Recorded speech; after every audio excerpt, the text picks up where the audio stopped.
नमस्कार विद्यार्थी मित्रों, sky international Montessori school Disha online education में आपका हार्दिक स्वागत है। धोरण 6 विषय हिंदी। विद्यार्थी मित्रों, इकाई 1 दयालु शिकारी, उसमें स्वाध्याय प्रश्न 2, नीचे 2 प्रसिद्ध कहानियों के चित्र दिए गए, इनके नाम लिखकर कहानी लिखिए।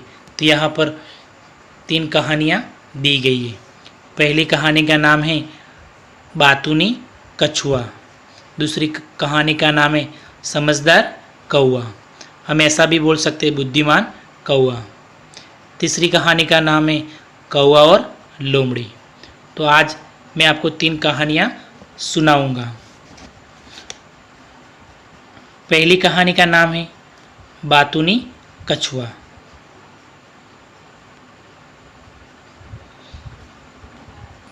बहुत बोलना बुरी आदत है, इसके कारण बड़ा संकट खड़ा हो सकता है, यहाँ तक कि जान भी जा सकती है। यह कहानी हमें बातूनी न बनने की सीख देती है। तो चलो आज मैं आपको बातूनी कछुआ की कहानी सुनाता हूँ। एक तालाब था, उसमें एक कछुआ रहता था। वह बहुत ही बातूनी था। वही 2 हंस भी रहते थे। वह उसके अच्छे मित्र बन गए थे। एक साल वहाँ बरसात बहुत कम हुई। तालाब का पानी सूखने लगा। हंसों ने कछुए के साथ दूसरे तालाब पर जाने का निश्चय किया। वह एक लकड़ी ले आए और उसका एक एक सिरा अपनी अपनी चांच से पकड़ लिया। बीच का भाग कछुए ने अपने मुंह से पकड़ लिया। हंसों ने कछुए से कहा, भाई तुम रास्ते में बोलना मत, बोलोगे तो लकड़ी मुंह से छूट जाएगी और तुम नीचे गिर पड़ोगे। दोनों हंस कछुओं के लेकर उड़ने लगे। रास्ते में एक गांव आया। गांव के लोग इस प्रकार कछुए को लेकर उड़ते हुए हंसों को देखने के लिए जमा हो गए। लोगों को देखकर कछुए से चुप न रह गया। उसने बोलने के लिए अपना मुंह खोला। उसी समय लकड़ी उसके मुंह से छूट गई और वह जमीन पर गिर पड़ा और मर गया। तो इस कहानी से हमें ये सीख मिलती है कि हमें ज़्यादा बोलना नहीं चाहिए। दूसरी कहानी समझदार कौआ। विद्यार्थी मित्रों, आपत्ति आने पर हमें धीरज से काम लेना चाहिए। तो इस कहानी में बुद्धिमान कौवे के अंदर हमें धीरज से काम लेने की बात की गई है। बुद्धि का उपयोग करना चाहिए। यदि हमारे पर मुसीबत आए तो हमें अपनी बुद्धि का उपयोग करना चाहिए। बुद्धिमान से काम लेने वाला कौवा हमें ये सीख देता है। तो यहाँ पर कौवे हमें ये सीख देता है कि हमें हमारी बुद्धि का उपयोग करना चाहिए। एक कौवा था। एक बार उसे खूब प्यास लगी। उसने इधर उधर पानी की तलाश की, पर उसे कहीं पानी नहीं मिला। आखिर उड़ते उड़ते वह एक झोपड़ी के पास पहुंचा।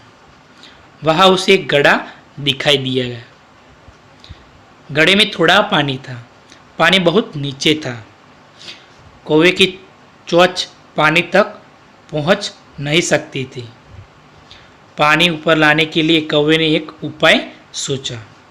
वहाँ आसपास बहुत से कंकड़ पड़े हुए थे। उसने एक एक कंकड़ घड़े में डालना शुरू कर दिया। कंकड़ों के कारण पानी घड़े के मुंह तक आ गया। कौवे ने घड़े का पानी पीकर अपनी प्यास बुझाई और उड़ गया। विद्यार्थी मित्र, जब हमारे पर मुसीबत आए तो हमें भी बुद्धि का उपयोग करना चाहिए। तो यहाँ पर कहानी के अंदर कौवे ने जैसे उपयोग किया। तीसरी कहानी कौवा और लोमड़ी। इस कहानी में लोमड़ी यानी शियाल कौवे की खुशामद यानी झूठी तारीफ, प्रशंसा करना, प्रशंसा करके उसे मूर्ख बनाकर उसकी रोटी हड़प लेना चाहती है।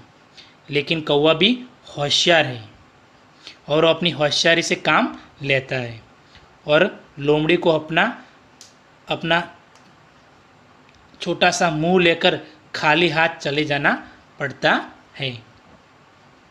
तो चलो हम कौवा और लोमड़ी की कहानी सुनते हैं। एक बार कौवे को एक रोटी मिली। वह रोटी लेकर उड़ता हुआ एक पेड़ की डाल पर जा बैठा। इतने में एक लोमड़ी पेड़ के नीचे आई। उसकी नज़र कौवे की रोटी पर पड़ी।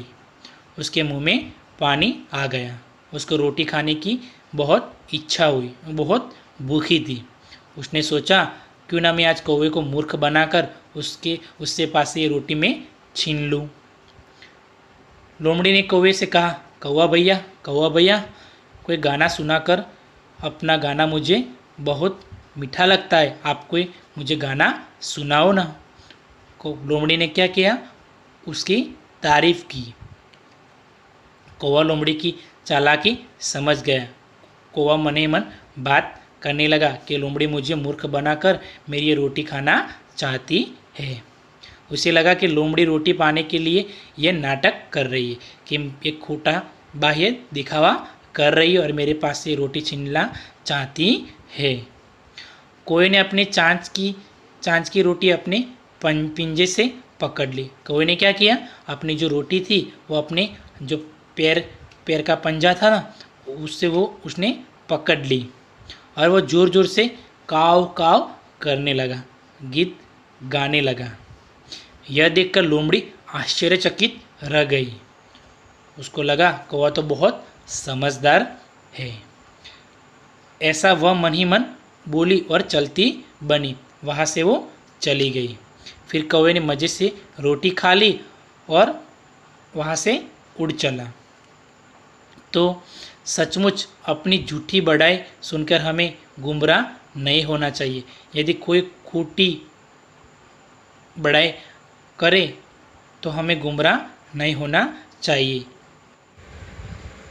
और विद्यार्थी मित्रों, आपको क्या करना है, आपको अपनी भाषा में ये तीनों कहानी लिखनी है।